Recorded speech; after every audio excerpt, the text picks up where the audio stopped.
afternoon, good morning, good evening, wherever you might be. My name is Marva B. This is the Black Link Experience. I am the CEO and founder of Black Link Magazine, and we have Mr. Reggie Walker with us. Reggie is a former NFL football player. He's an author. He's a public speaker. He wears so many different hats, and we're going to get to find out who Reggie is today. Reggie, welcome. Well, thanks for having me. It's great to be here.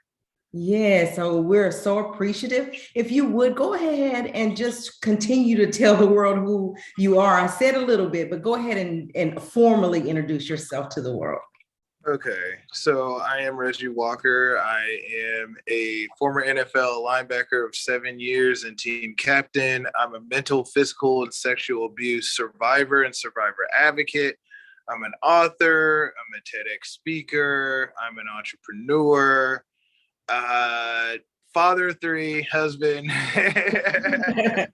Let's go. And the list goes on. Yeah. I do. Well, Reggie, I first of all want to commend you for everything that you're doing. Of course, read your bio and things about your life that you're going to share with us today. And so let's just get right into the interview. Reading your bio, your childhood wasn't the best. There were some things that have gone on. So go ahead, if you will, tell us how growing up was for you. Growing up was it was a lot of things, because it was, I would say just like a lot of things, good and bad. My parents loved me. They looked out for me. They made sure that we were on our P's and Q's with school. But I would say the period between 4 and 12 was when I did get sexually abused. Also, growing up, I experienced a lot of mental abuse as well as the physical and sexual abuse, and from a family friend. And what I ended up doing was I funneled all of this energy, all of this negativity into sports, and I excelled. I ended up doing a lot of stuff with that, but just to kind of. So when you say a family friend, was it a male or female, and how was your parents notified of this? It was a female. For some of it was a male. As far as like not the sexual abuse, but the abuse. But they didn't really find out until I was about 27, 28. Oh. Yeah, it was something that I really kept close to the chest.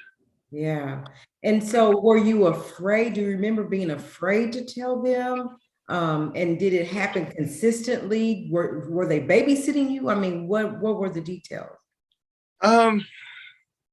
As far as the details go, because the story involves other people than me, and right. I kind of, keeping them in mind. Yes.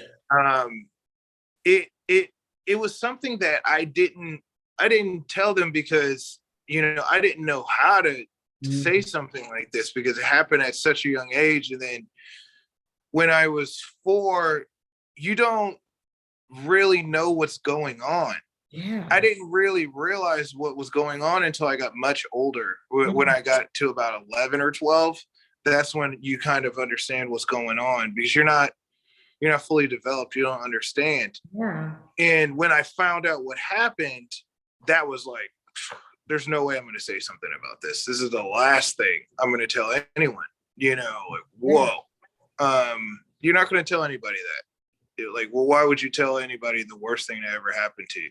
Mm-hmm. Right. That's right. And so with that, had to tell me what your emotions were, like your mental stability and your ability to be around people. How did you walk with that close to your chest without telling people? Yeah. It was a deep, dark secret. It was a deep, dark secret that I was just going to take it to the grave. Mhm. It did make things difficult because for a while I would have a tick, but people wouldn't. No one noticed it. No one noticed it. It just looked like, I had like a cold chill. But whenever the thoughts would pop up in my head, I'd have to like shake it off. I didn't even realize I had a tick until I got much older. And then I did EMDR, and then it eventually went away after that. Mhm. EDM, or I might be saying it wrong, but it was very trying. Right. And then keeping this secret because you want people to know, but you don't want people to know. Because you want people to know so you can get it out of you, so you don't have to be the only one that knows this. Mhm. So I was an angry kid. I was a very depressed kid.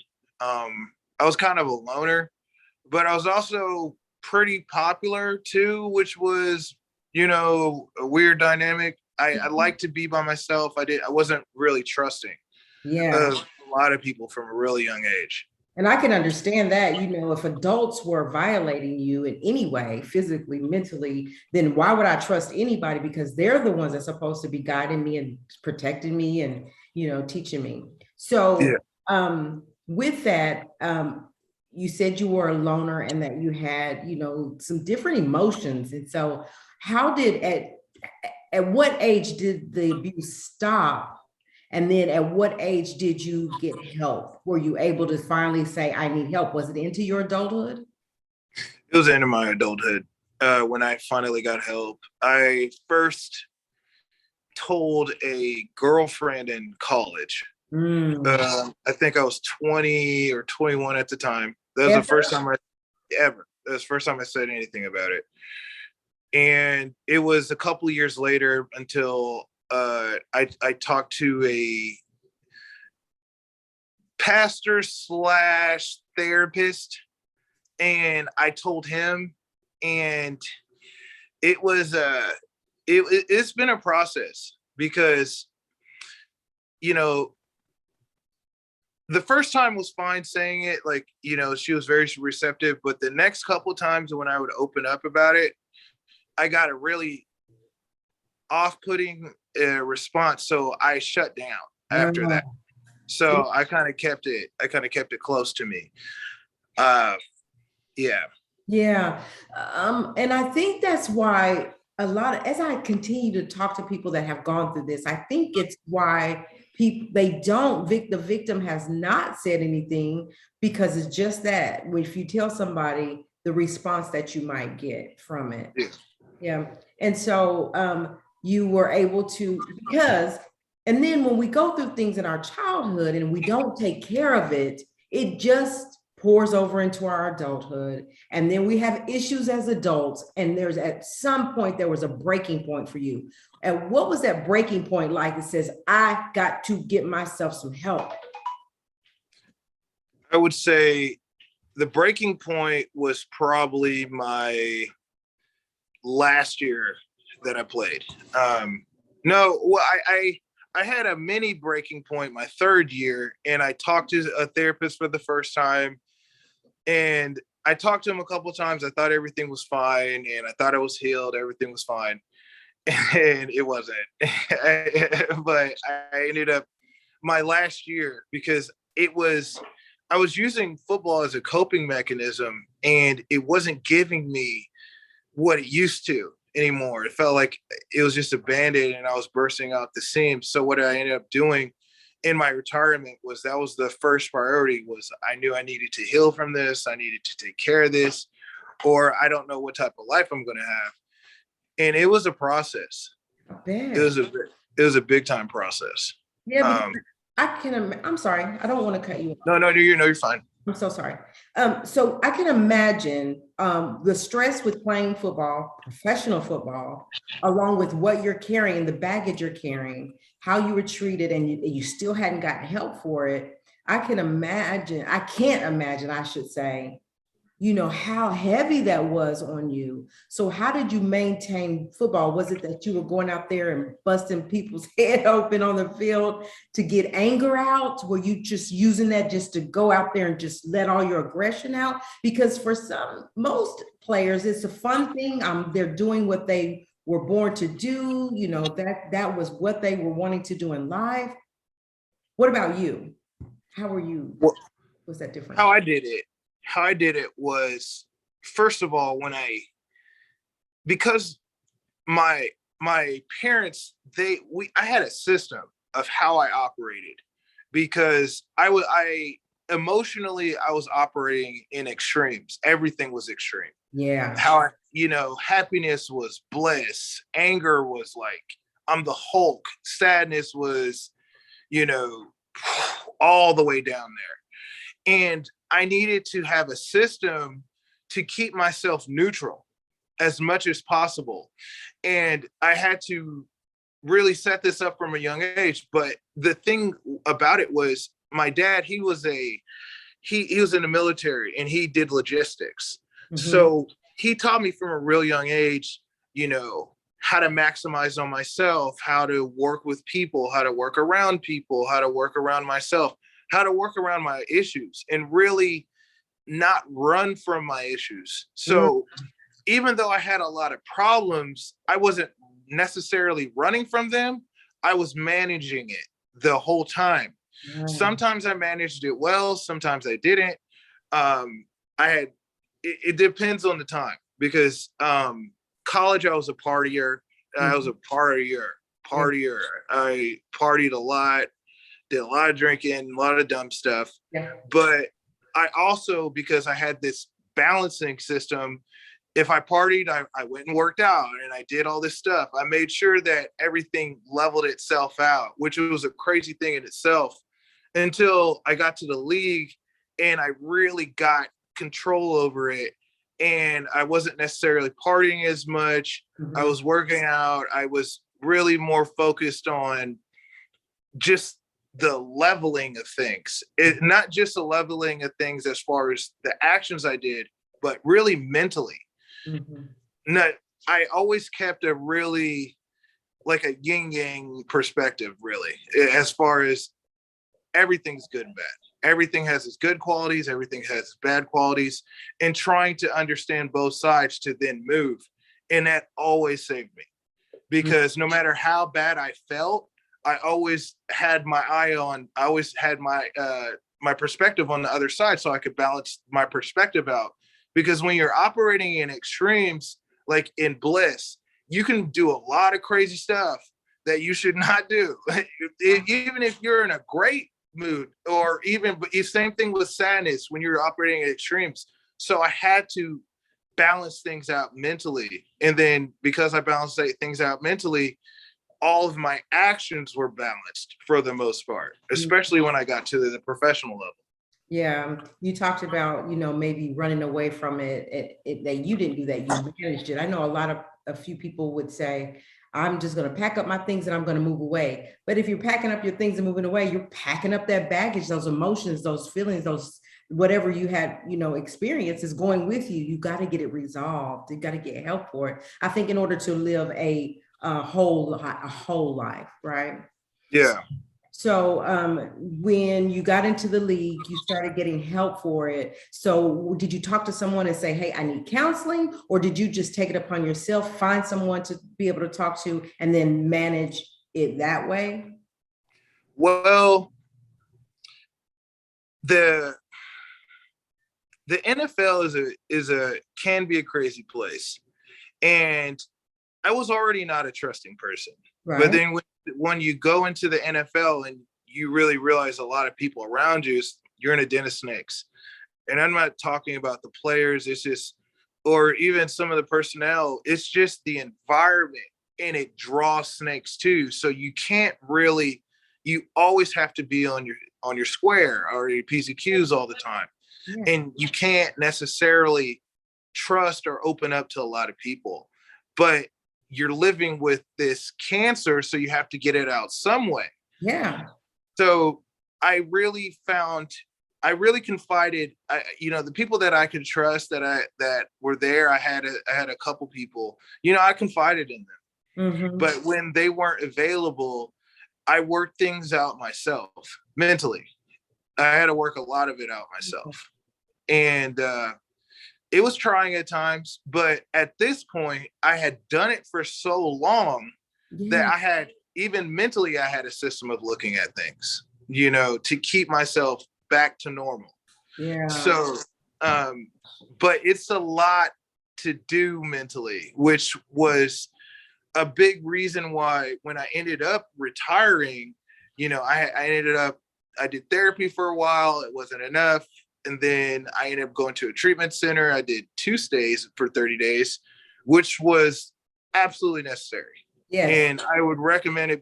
I would recommend it to a lot of people because sometimes therapy isn't enough. And then at that point, I was 27. I had all this trauma, not just from growing up, but college, and then some of the stuff that happened professionally.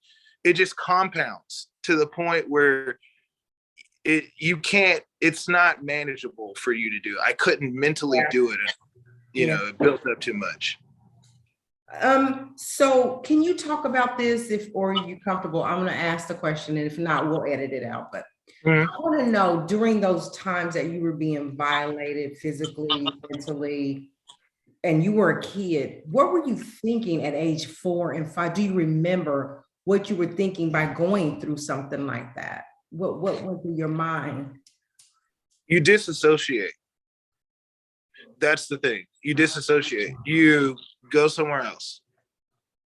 And it's you disassociate because you're so young. You can't comprehend what was happening, and it's happening to the point you just kind of pop and you just go somewhere else until it's done, and then you come back into yourself. So sad. Yeah. But to be honest with you, it was very difficult, but I wouldn't take anything back. Any of the bad stuff that happened, any of the crazy situations that happened, any of my mistakes, I don't have any regrets because it made me who I am. Yes. 2, with doing this advocacy work of actually speaking out about it, the statistic is 1 in 6 males have been sexually abused, but doing the work, I wouldn't be surprised if it's 1 in 3. And then the fact that I'm able to relate to these people and actually help them because I can relate and I know how it feels. I know where you go to. I know what it can do to you. I can help them. Right. So I wouldn't, because I can help them, because I can relate to them and I can share my story and they can share mine and they know that they're in a safe space. I know that I'm helping this person to heal. So I wouldn't take that back for anything because I can help so many heal. Right. And that's what I want to do in life. I've always wanted to help people from a very young age to get over their stuff, live life, live great lives. So, I don't have any regrets. I don't take anything back. Yeah. What do you say about males and speaking out about? I think, let me back up. I think the statistics look that way because, in my opinion, males will not talk. Men do not talk about the things that are going on with them or went on with them, if someone violated them, molested them, whatever had happened. And so you don't get the correct statistics. But when you say you do your research, it's more than that. What do you say? That's correct. No, that's correct. Because even that's the 1 in 6 is just the people who reported. Yeah. Lots of people are not going to say that, especially a lot of males. They're not, it's people, period. Whether male, female, it doesn't matter. It's just, you're not going to say something like that to anyone. And then being of color, and you go talk to a lot of therapists, there's very few therapists of color. There's very few therapists, period, that can just relate to you. Yeah. So, and I've gone that route, and there was a lot of people that I could not relate to, couldn't understand, couldn't really empathize in the way that was necessary for me. So there's a big time problem that's there there's a lot of great people out there that are helping, but connecting the survivors with the people that can help, that's still something that needs to be done at a better level. And that's why I'm here. Yeah, because I think that it has to be somebody that can really relate. Like if you say, I know how you feel, but do you really know how I feel if you haven't experienced that? Like a death of a parent, if you haven't lost a parent, do you really know what I'm feeling? I lost my dad. So do you really know what I'm feeling about that? Do you really know what people are going through if you have never been molested or physically abused or whatever? So I think the answer or part of the solution would be to connect, to get more people that are coming out and speaking about it, to connect to victims that will allow you to connect with them. Oh yes, most definitely. And just get them the community, form the community, because there's a lot of people that I talk to that have had the same thing happen to me. And it's so healing to talk to people that can just know that feeling, and these are the people that have helped me probably the most. Not that I haven't had help from loads of people. I've had a lot of help from a lot of great people. But when I talk to people that can really relate, it's like a weight that just gets lifted every time. I think so, because you feel all alone. I'm not speaking from someone that's been there, but just situations I've been in. And I'm thinking I'm the only one that's done this, and like nobody will ever understand me, which that's not true. There's somebody, they're just not saying it to where I can connect with those people. So I like that. So it's a very lonely place. That's correct. Yeah. So do you think that counseling and getting help is a lifelong thing after that? Because situations come up that will prompt it again and be like, take you back to that place, I would think. What do you say about that? Or do you feel? Well, there's things that you can do, for instance, like EMDR, because I had a tic. I had a lot of issues with just, if I thought about it or something triggered me, I kind of go right back there. But when I did that treatment for a while, it completely took that away, which was mind-blowing. I couldn't even believe it. Like now, even as I'm talking to you, I can think about it and it does nothing to me. Like, because it's the thought does something physically, and the physical part messes you up. Yeah. So it takes that away. Yeah. So it's like putting how my therapist put it, it's like putting a file in a filing cabinet, so you can do that. You can do that. But even if you really haven't experienced trauma to the amount that I have, life is still life. Like it's hard out here. It can be, life is tough, period. And you need to manage yourself anyway, trauma or not. So just to manage yourself, I would say people need to go and talk to someone, because life can be very difficult. But if you've experienced trauma, it's a management thing. You do need to manage it, and level yourself out, and you have to have systems in place to keep yourself level. And I have a lot of systems in place. Wow. So what got you into, well, I know your experiences got you into talking, but how did you get connected with TED Talk and doing all these wonderful things? That's amazing. Yeah, I got to the point where I realized, because it stuck to me when I really started talking to people in the league. My teammates were the first people I really started talking to about this. And the thing that really shocked me was everybody that I talked to, they said the same thing happened to them, whether it was mental abuse, physical abuse, or sexual abuse. Every single person I talked to and shared my story with, they said the same thing happened to me, whether it was one of the three. And that stuck with me, because when I was trying to heal myself in retirement, I couldn't let it go, because I'm talking to people about this. I'm getting it out. Yeah. And I think of all the other people who are just living with it. And that's a scary thing, because you got to talk about this to get it out, or it'll eat you alive. So, so I started to talk for that reason, to just open up the space, because I realized when I started talking, they started talking. Yeah. And every single time I asked them, dang, it's crazy that happened to you. How many times have you said this to anybody? Every single answer was, this was the first time. So I realized I have to speak so I can open up these spaces so they can just talk. Yeah. And then it's a downhill process from there in a great way. Yeah. Yeah. Because all along, probably them thinking like what we said previously, in this lonely world, I will never tell a soul. I'm embarrassed. I'm keeping it to myself. But then here comes Reggie. What?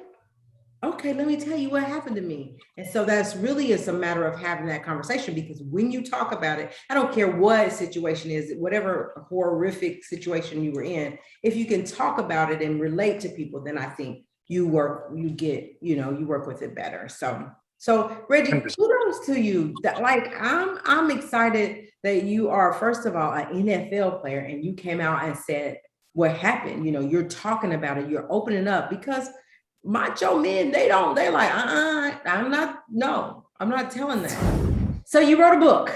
Yeah. Congratulations on your book. Can we talk about it a little bit? We don't want to give the story away. But tell me what you were thinking, how you came up with the title, all of that good stuff surrounding your book. So there's a lot that goes into succeeding in athletics, from college to the professional level, well, high school to college to NFL, or professional, whatever sport. And a lot of it's the same. And there's a game within a game that you're playing. And a lot of people just believe that it's all about talent. And people who succeed, they just had more athletic than ability than the next person. And that's why they're there. Yeah. Hell no. So the motivation for writing the book was, there's a lot that goes into being a successful athlete. If you really want to go into this realm, from high school to college, or college to pro, it's the same thing. It's not just talent. Right. Talent is only a small part. There's a lot of things. There's a big understanding you need to have on a lot of things to get from high school to college, or college to the pros. And because once you go to college, the talent goes up, and then a pro level, everyone's good. Right. And you have to understand there's a lot of things that you really need to excel at to get to really be successful. And you're not going to know these things until you really get in them, and you either make a couple mistakes and figure it out on your own from falling on your face, or someone tells you. Yeah. So there's all this knowledge about how to be successful in this environment that you just don't know going into it. Even professionally, if it wasn't for a lot of veterans, my career would have lasted a training camp.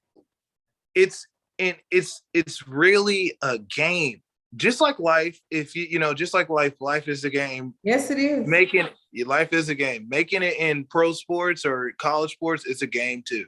Yeah. And you really need to understand how people work, relationships, how to maximize on yourself, how to maximize on your own value. There's a lot of things that really you need to know, but you're not going to know. Your parents can't really help you unless they've done it.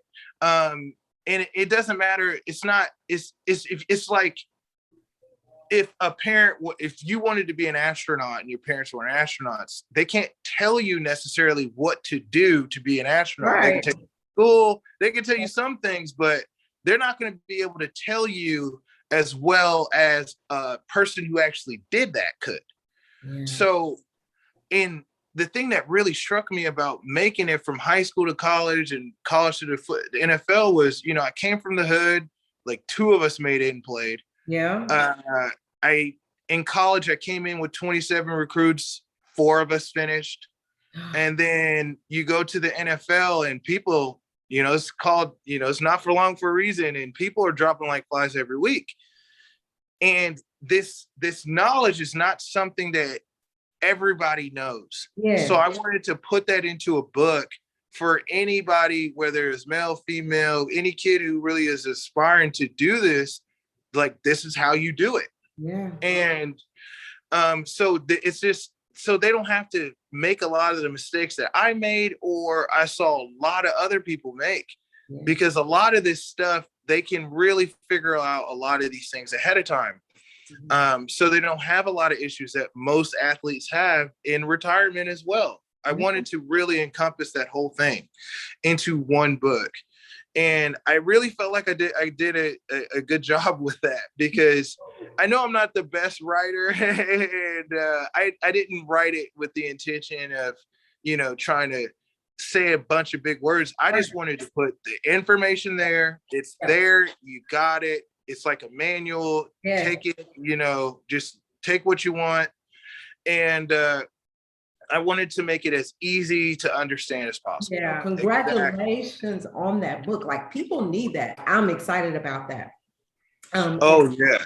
So kudos to you. I can't wait to get the book. So Reggie, what else do you have going on today? Is it just your speaking gigs and you're just kind of retired from that football thing? And what's going on with Reggie?